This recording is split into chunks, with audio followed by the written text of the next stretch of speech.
my job as a cultural catalyst is just to be willing to do whatever it takes. Doesn't mean I'm building a platform. Doesn't mean I'm trying to be an influencer, to do this or that. It means I'm willing to sacrifice whatever to do what the Lord is asking me to do, to impact that culture, to impact the people he has called me to do. And once you do that, everything's going to follow, and things are going to, if the Lord's on your side, it's going to feel like it's unfair because he's so much stronger than you are. He's so much wiser than you are. And then things are going to move faster. Things are going to move with more grace, but it's because he's on your side and you're letting him actually be the strong one and not you.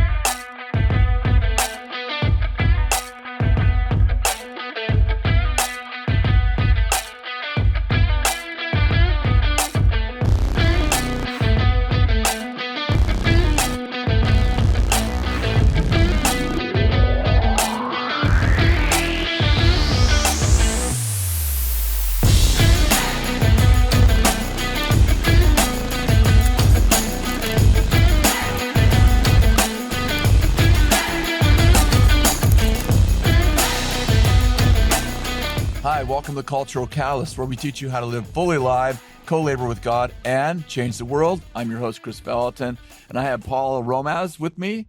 I think I got that right. You got that right. I got it right. Job. She's one of my very favorite people. She came here in 2014 from Brazil. Yeah. You're from São Paulo, Brazil, right? Yes, best city in Brazil. Best city in Brazil. Okay, well, we just offended a whole bunch of people. Sorry. She came to school ministry. I did. And went through all 3 years of school ministry. And then she came on staff. But here's the part I really love. For the last couple of 3 years, she's like, let's start a Portuguese school. We're so many Portuguese people. And I was like, yeah.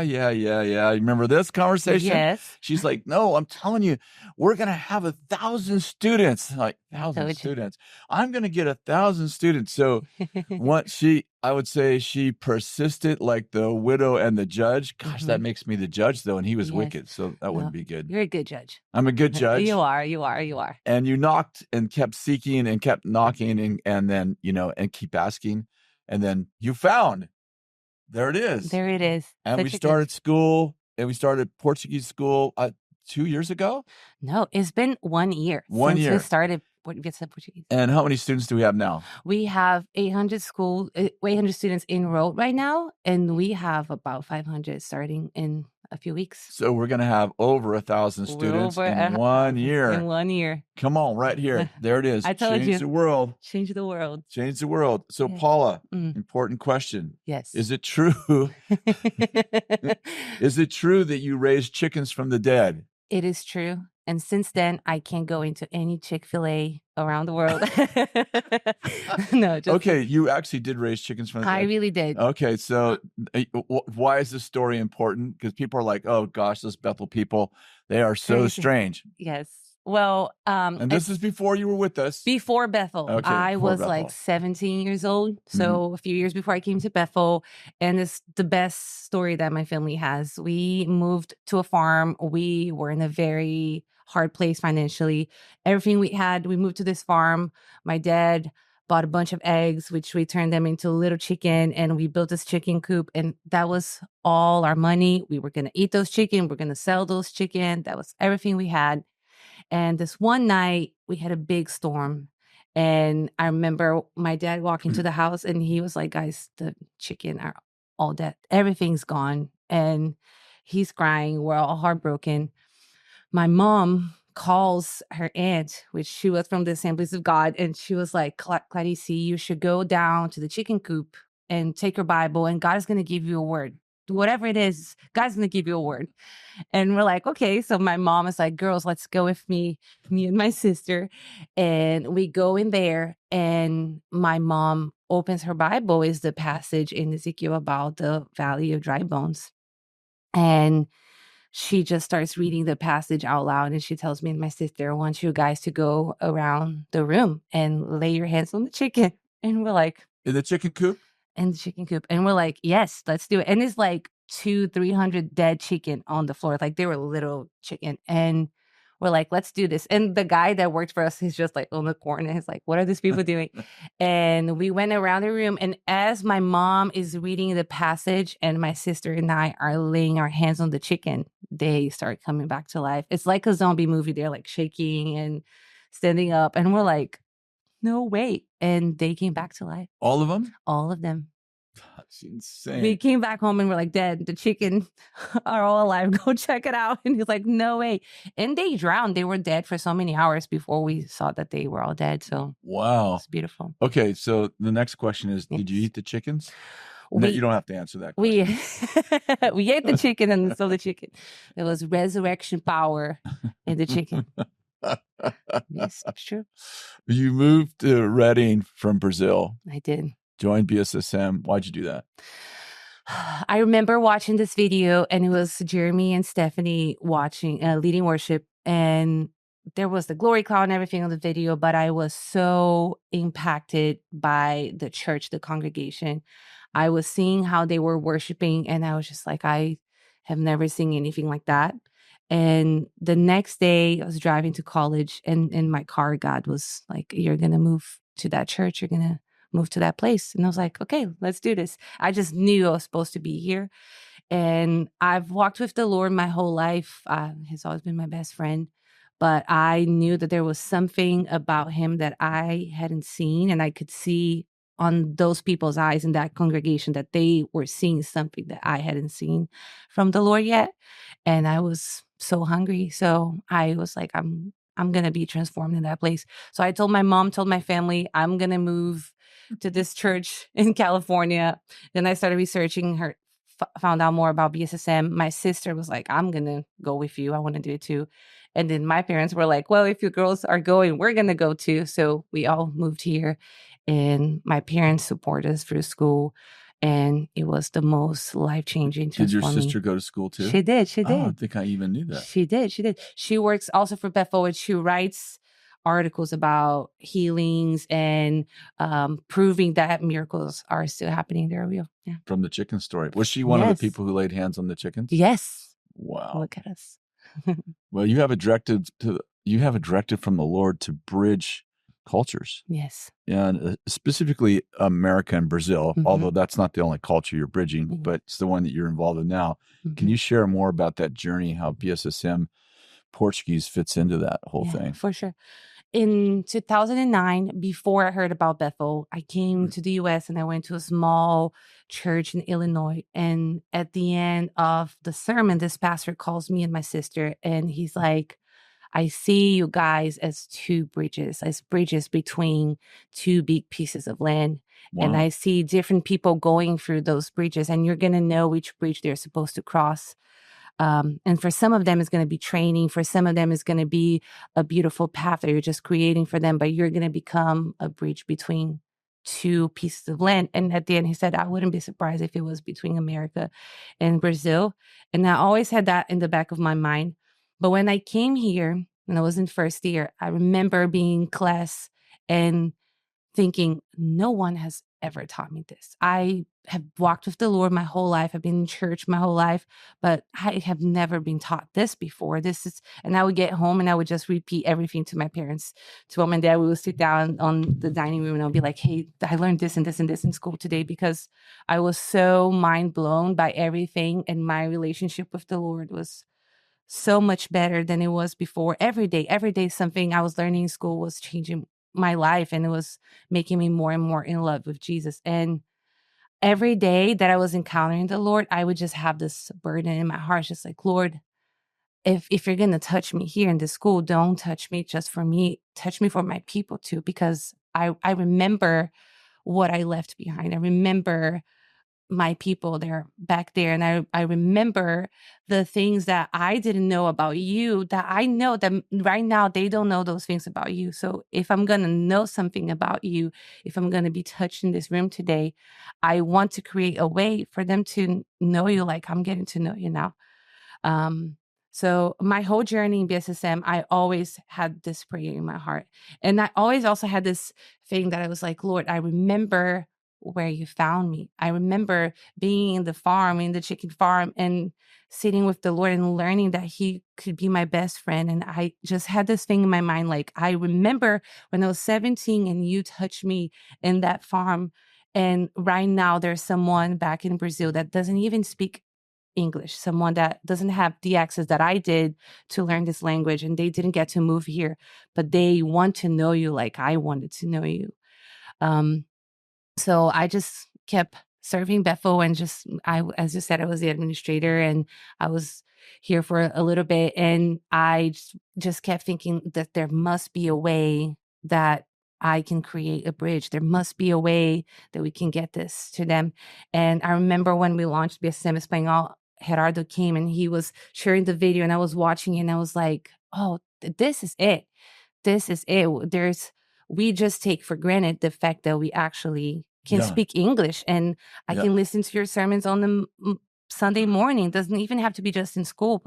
And there's so much that the Lord has entrusted to this house. And I remember how much it impacted me. And because I remember, I want to take that back to my people.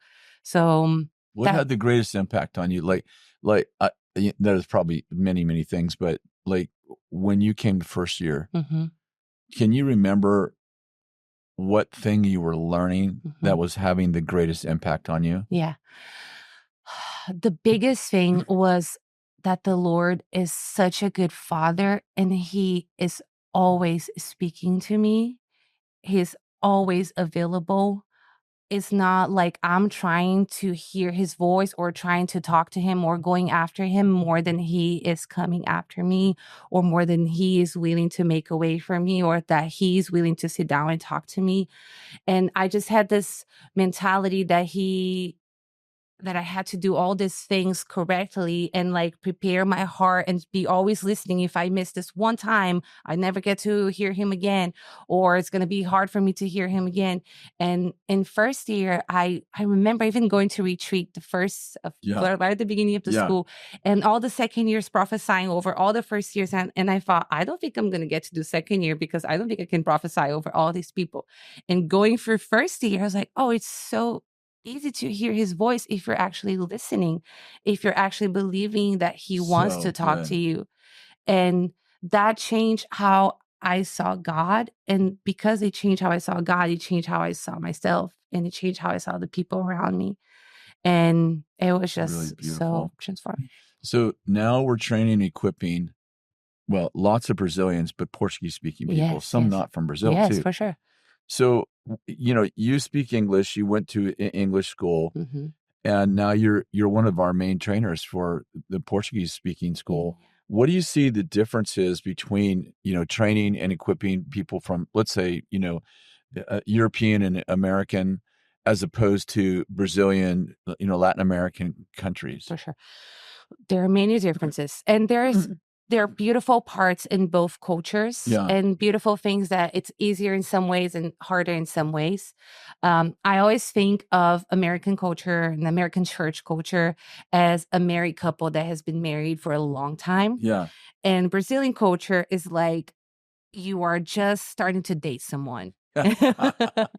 And there's this sense of so much passion and so much like, there's more, and I want to get to know you more, and I want to be around you all the time, or I want to break up, when a married couple is also like, I know you and I've walked with you my whole life, and there's so much intimacy and there's so much I can trust you. I don't have to be passionate all the time. But I just love you. It's a great description. Yes. But that's why Brazilians are so hungry, because they are just like, there's more from the Lord that I want to know. And I feel like here it's just a solid relation. And I'm obviously giving like a general difference. And there's like people in this way in Brazil too, and people, very passionate people here too. But I feel like in Brazil, we have such a hungry for the Lord culture. I think what we're having to teach our students right now is, how can you stay sustainable? How can this stay for the long run, not just for the next 6 months? How can you burn for the Lord for the rest of your life and not just for a little bit? When I feel like here sometimes I'm like, guys, you need the hunger, you need the passion, you Yeah. need the fire, so it's different, and there's beautiful parts in both of them. And I think that that's also the beauty of being a bridge between these two cultures. When we were starting BSSM Portuguese, the Lord told me, Paula, a bridge is a two-way. Doesn't mean we're just sending things there. Mhm. We're also sending things from there here. And I feel like our students are sparkling this hunger in our environment. Even when we had so many of them here for Immersion Absolutely. Week, it was like, oh, these people are I think like hungry. 200 of them came or We something. had 200 Yeah. Brazilian and Portuguese Yeah. speaking What we're talking about is students. like 200 of our online students actually came here Mm-hmm. in person, we paid their own flights, everything to Yes. be here. And a couple hundred of them came Yes. out of what we have 800 or something online. It's like Yes. 25% of them came for They came, a and it's week, was so it? expensive for them, and they came for a whole week. Yeah, And it was wild. It was the wildest fire tunnel I have ever been in it my was. life. When you were preaching second year, and then Bill was preaching, Bill couldn't finish his message. They all came running to the stage. Bill's praying for everybody. I'm on the floor. I couldn't translate anymore. It was absolutely wild. And I think it just sparked this hunger in us, Yeah, and even a deeper level. So, and at the same time, they are learning, hey, you can burn for, we've had our school for 25 years or yeah, more. So you can burn for 25 years. You can stay in love with the Lord. It doesn't have to be just a passion, something that is for a while and you're just getting to know him. You can yeah. go deeper and deeper with him. What would you say to the Brazilian church leaders? Like, I wrote it this way. How would you emphasize one key mindset shift the Brazilian church leaders need to embrace regarding moves of God? And, Hmm. is that, and would you say the same for the American church? Like, you're in both sides Probably. now. Yes. I would say not every good idea is what the Lord is doing. Yeah, Get closer and closer to him. Don't necessarily think that influence or numbers or this or that is what the Lord is calling you to do. Our one calling in our lives is to know the Lord and to be found in him. And if you just choose to serve him, give him your entire life, he said, pick up your cross and follow me. That means I'm willing to die for you, and not just die in the sense I'm going to move to a dangerous country yeah.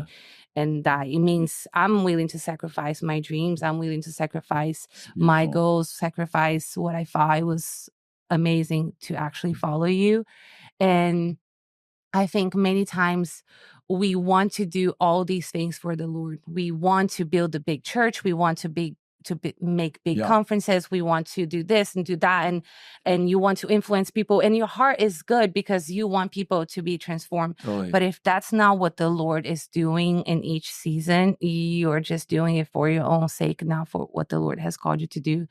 So that's the one thing I would say that I feel like the church in Brazil right now needs is actually focus on what the Lord is asking of you every day. Be willing to sacrifice your great ideas. Be willing to sacrifice what you think is going to be great for your community or for your followers or for this or for that, and do what the Lord is actually asking you to do and follow him with all your heart and just surrender to him your whole life. God's called you to build a bridge. Yes. You've had a wonderful start at building that bridge, Thank you. as we just talked about. What's the hardest part of that? Here we go. Here we go. Come on, let's be transparent and Yes, honest. for sure. It's not all roses, right? No, there are so many challenges. I think the hardest part is the things that you don't see coming. Mhm. And I am a person who likes to prepare and to plan ahead of time. I worked for Kathy for Oh, so yeah. many years, so I learned my lessons. Yeah. And I love planning. I love strategizing. I love all the things. But there are so many things that are going to come up that you have no idea. I mean, we all experienced Yeah. that when COVID hit us all. Like, you can't plan for that. Yeah. And Can't even plan for next day. exactly, right? exactly. Yeah, when you're in COVID, like you don't even know what's going to happen You tomorrow. come up with a plan today and tomorrow it has to be different. Yeah. And I learned that you have to learn to really depend on the Lord, because even when you do plan, even when you do everything you can do, there's going to be things you didn't plan for. Yeah. And I remember in the middle of like really hard situations, I would be like, Lord, I don't think I'm made for this. There's so much that I don't know. There's so much that I didn't know that I was supposed to figure out. Yeah. And I remember God he talked to me for David. David's my favorite Bible character after Jesus, of course. And he was like, Paula, when David went to fight Goliath, he put Saul's armor and it didn't fit. And he was about to go fight a giant, and a regular soldier's armor didn't fit him. And he could have said, oh, well, if I don't even fit this, Yeah. this must be a sign from the Lord that I'm not supposed to do this. This must be a sign that someone else is called to go. Yeah. And he was like, Paula, the fact that the armor doesn't fit you doesn't mean you're not supposed to go. Just, I'm supposed to fill in the gaps. I'm supposed to fill in the parts that you can really do this. And he was like, so many of my sons and daughters give up because the armor doesn't fit. And he was like, and the saddest part is so many of them go because the armor fits. They're like, oh, I can actually do this. I actually have the strength in me to go and fight this battle. And he was like, you're not supposed to fit this armor. And you don't have to be the best leader. You don't have to be the best pastor. You don't have to be the best prophet. I'm the best leader. I'm the best pastor. I'm the best prophet. Just go. And I just learned as things were coming up, as challenges were coming up, I was just like, Lord, I don't know how to deal with this, but you do. So I need you to fill in this gap. I need you to give me the answer. And there were many challenging moments. I mean, Yeah. but he just covered us. He covered me and my team and our students. And we just kept praying. And there were so many things that we were doing that were very helpful. We had a weekly prayer meeting that was really helping us. Every time something would come up, I would be like, guys, I needed to be praying for this. And our team would pray. Our whole BSSM Portuguese team was so solid. And every single one of them has this mentality of, I was transformed in this house, so now I want to go and transform more people. So having a team that comes around the vision is really helpful in times like this. I think, when you've been transformed by anything, this case we're talking about being here at Bethel, being in school ministry. Yes. It's really easy to convince other people that this is the best thing in the world, right? Because it's changed your life. How, it may be a really stupid question. Like, you have such a passion for revival. And I just heard you tell a chicken story. So I actually don't know the answer to this question. Like, when did you start having a passion for revival? I think I always wanted more, and I always knew that there was more. And I feel like revival is. When did you receive Christ? I grew up in a Christian family. When I was 7 years old, I was baptized in the Holy Spirit in my parents' car. My dad prayed for me and my sister, and we both got baptized in our car. So you started really young. I started really young. You're almost like one of those people that doesn't even know life without the Lord. I don't know life without the Lord. I never really walked away from him. And even in moments where I remember when I started university, I was kind of like, it's hard to connect in church and stuff like that. But I never really disengaged. And the Lord always covered me. He was always, when I was only thinking about going that way, he'll be like, no, come back here. And I always had such a hunger for more of him. I knew that there was more, and I kept seeing more, and he kept showing me more. I had a vision when I was 12 years old, and I saw myself inside of a stadium, and I saw people's heads burning, and I was like, what does that mean? And I just knew it meant something about me leading people into the fire of God. And every time I would think about doing something outside of whatever the Lord had for my life, that vision would come back to my mind. It's like there's something the Lord has given me. So I think I always had this passion, but when I was 19, I had a big encounter with the Lord. And after the chicken, after the chicken, farm, yes. And I had this BC and AD, or before chickens. And after, so when I was 19, I had this big encounter with the Lord, and it was the first time I started understanding that he was actually good. And after that, I was just like, I want to live for him, whatever that looks like. And I used to work in advertising back then in Brazil, and I had a good job and a good agency. And I was like, I can quit. I can quit tomorrow. I can quit whenever. I can do whatever he wants me to do. Sounds like me. We had a great business, and we were, I felt like I felt like we were making a living, but we weren't making a difference, you know? Mm-hmm. And even though we were believers in that realm, I was like, I was hungry for, I want to change the world. Yeah. What do you think it means to be a cultural catalyst? I believe it means you partner with the Lord for what He has for the culture you're supposed to impact. It means remembering the things the Lord has done for you and knowing that there are people who need that right now. And you're willing to go the extra mile, you're willing to follow Him to just impact those people. There is someone that was Kris Vallotton before the Lord right now, somewhere in the world, and they need whatever the Lord did in your life. And He can do it again. If He did it for me, He can do it for anyone. And my job as a cultural catalyst is just to be willing, be willing to do whatever it takes. Um, doesn't mean I'm building a platform. Doesn't mean I'm trying to be an influencer, to do this or that. It means I'm willing to sacrifice whatever to do what the Lord is asking me to do to impact that culture, to impact the people He has called me to do. And once you do that, everything's going to follow, and things are going to, if the Lord is on your side, it's going to feel like it's unfair because He's so much stronger than you are. He's so much wiser than you are. And then things are going to move faster. Things are going to move with more grace, but it's because He's on your side and you're letting Him actually be the strong one and not you. So that's what I believe it means. Any last words you want to say before we? Any last words? I just want to Not say, like the last words of Jesus, like you're going to heaven, but anything you'd like to say before we close? Yeah, I guess I just want to make a summary of some of the things I said. I think with building BSSM Portuguese, and we have, praise God, great numbers. We're seeing great transformation. It's so easy for people to think, I need to do the same. And it's like, you have to do what the Lord is calling you to do. Just lay your life on the altar of the Lord, and He's going to do something with your life. It's impossible for you to lay down your life and for Him to not do something with it. Just lay down your life and don't put into a box of what things are supposed to look like. Oh, it's supposed to look like this, especially when we learn so much about leadership and we want to be great leaders. But for you to be a great leader, you have to be a good follower of Jesus. Just follow Him, just give your heart to Him, just be willing to sacrifice whatever it takes. And the Lord's going to use your life and you're going to impact your culture. So good.